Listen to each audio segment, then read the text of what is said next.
ఈరోజు నువ్వు RTC bus అంటున్నావు. నేను అడుగుతున్నా చంద్రబాబు నాయుడిని, తెలుగుదేశం పార్టీ నాయకులను.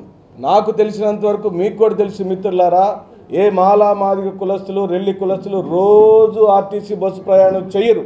ఎందుకంటే మేము ఏ రోజుకు ఆ రోజు డొక్కాడితేనే రెక్కాడితేనే డొక్కాడే సామాజిక వర్గాలు పుట్టిన మేము, నువ్వు ఎవరి కోసం ఆ బస్సు పథకం పెట్టావో, ఎందుకు పెట్టావో మాకు సంబంధం లేని అంశం. దానిలో మా లాభము, మా లబ్ధి చాలా తక్కువ. ఓ క్రిస్మస్ వచ్చినప్పుడు, జనవరి 1 వచ్చినప్పుడు, సంక్రాంతి వచ్చినప్పుడు, మా ఇళ్లలో పెళ్ళైనప్పుడు, లేదా ఓ చావు కబురు వచ్చినప్పుడు ఆ పక్కూరికి వెళ్ళి వస్తాం తప్పించి రోజు ఆర్టీసీ బస్సు ఎక్కేవాళ్ళు మేము కాదు. దాంట్లో మా భాగమే లేదు. నువ్వు ఇచ్చిన పెన్షన్లో, ఆ రోజు జగన్మోహన్ రెడ్డి ఇచ్చిన పెన్షన్లలో నువ్వు ఇంకా కోత కోసావు, మా కడుపు కోత చేసావు. అంటే నువ్వు ఇస్తున్న సూపర్ 6 పథకాలలో మా భాగస్వామ్యం అనగా మా 10,000 కోట్లు మొదటి సంవత్సరం అసలు ఇంప్లిమెంటే చేయలేదు. అక్కడ ఒక 10,000 కోట్ల రూపాయలు పోయినాయి.